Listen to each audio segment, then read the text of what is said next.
Mes chers amis, en observant le déroulement de l'humanité et de nos sociétés, nous pouvons dire que cette page d'évangile que nous venons de proclamer et d'écouter reflète parfaitement la situation actuelle. L'Évangile n'a pas pour but d'expliquer, comme les scientifiques, la finalité du monde. L'Évangile a pour objectif de nous reconfigurer pour le royaume des cieux, de nous préparer pour, après le voile de la mort, à vivre avec Dieu, notre Père. L'Évangile nous prépare pour la vie à venir. L'Évangile est là pour nous aider à rétablir notre lien avec Dieu et avec nos frères et sœurs.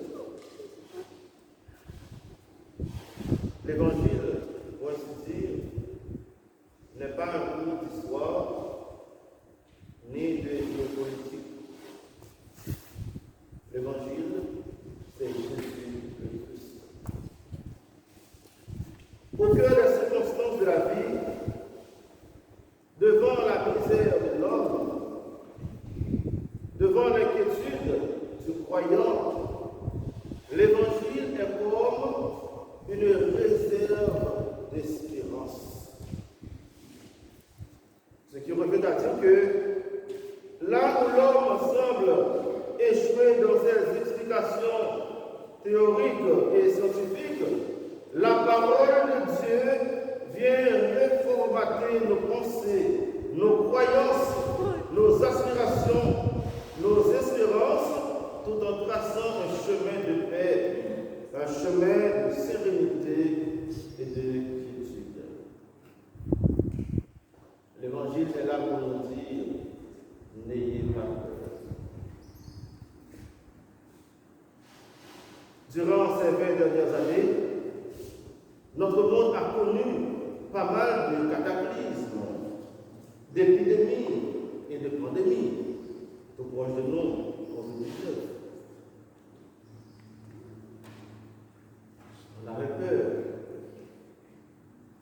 on était angoissés, on a perdu des membres de nos familles. Nous avons vécu de notre chair, de notre esprit, cette pandémie qui nous avait pleuré. Et aujourd'hui, après cette pandémie, une guerre s'éclate. L'Église, les familles, nos sociétés, nos cultures sont secouées et même effondrées. D'une façon ou d'une autre, chacune de nos structures sociétales fait face à cette catastrophe. Face aux problèmes de l'inflation, de la santé, de la vie chère, les citoyens sont aux abois. Face aux tempêtes qui s'abattent sur l'Église, les chrétiens ne savent plus quels s'inquiéter.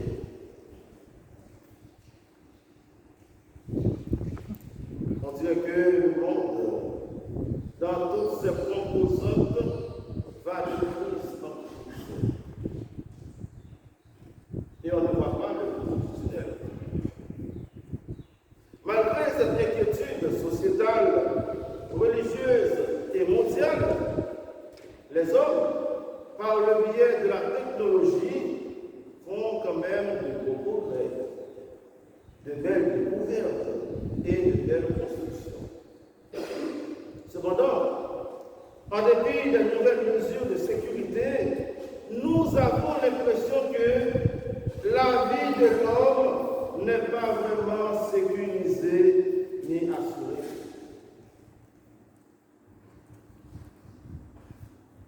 Il suffit d'un incendie, pouvoir partir en fumée nos belles maisons, nos gratte-ciel. Même nos réalisations les plus modernes ne sont pas à l'abri d'une éventuelle destruction. Ce que vous contemplez, nous dit le Seigneur, des jours viendront où il n'en restera pas pierre sur pierre. Tout sera détruit.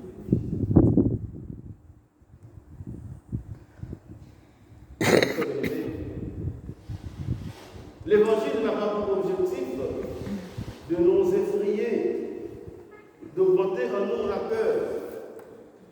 Parce que la peur n'est pas de Dieu. Tout simplement, la peur est là comme un réveil spirituel pour nous dire attention. La peur, en quelque sorte, sert à quelque chose. Nous devons concevoir le message de Saint Luc comme un message de maturité spirituelle. Saint Luc nous invite à mettre notre confiance uniquement dans le Seigneur, notre Dieu. Seigneur. Un allié politique peut déclarer la guerre quand ses intérêts sont menacés. Un ami peut trahir un ami. Des enfants peuvent diviser avec leurs parents.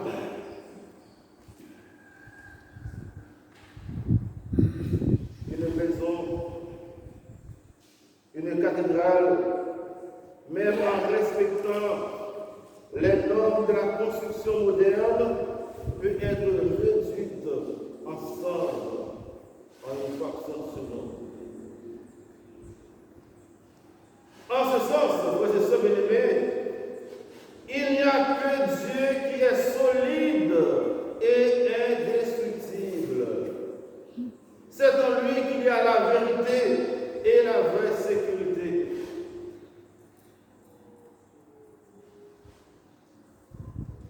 Sous la plume de Luc, Jésus nous invite à mettre notre foi, non pas dans des œuvres mortelles et provisoires, mais en Dieu, lui qui est immortel et éternel, lui qui est le roi. Nous sommes invités à construire notre vie, nos projets sur ce roc.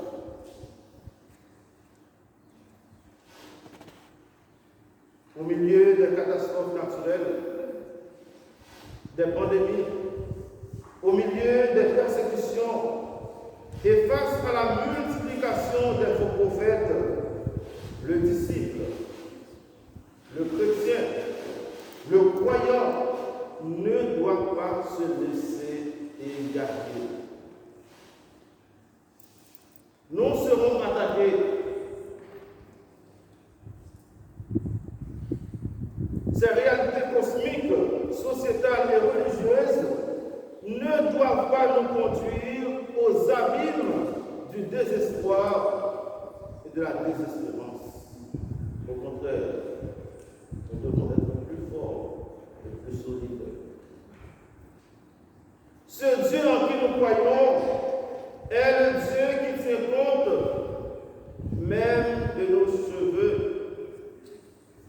Cela veut dire quoi? Cela veut dire que au jour du bonheur comme au jour du malheur, le Seigneur sera toujours là. Il sera toujours à nos côtés pour nous défendre et pour nous sécuriser. Dans nos maladies, il est là. Dans nos conflits familiaux, il est là. Dans nos épreuves professionnelles, il est là. Il marche avec nous.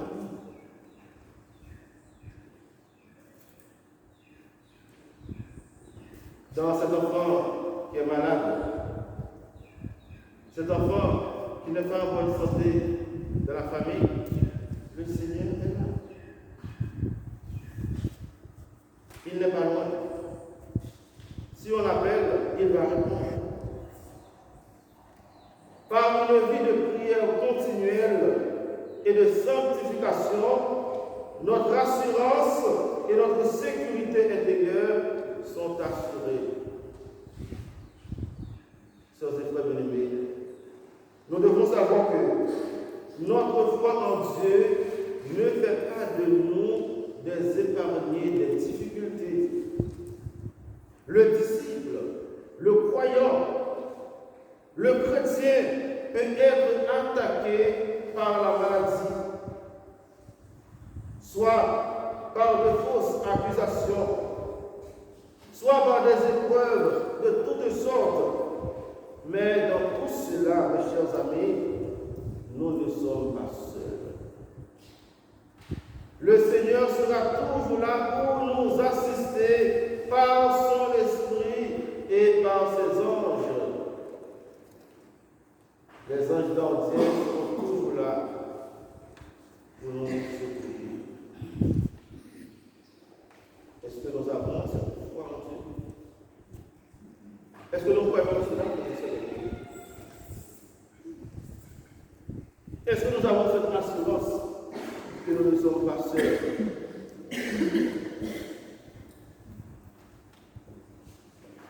Mon père et ma mère m'abandonnent, mais le Seigneur m'abandonne jamais.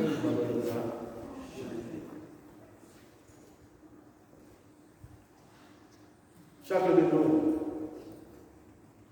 chaque être vivant, quelle que soit sa race, quelle que soit sa couche, quelle que soit sa culture et l'histoire de sa vie, doit savoir qu'elle est précieuse aux yeux de Dieu.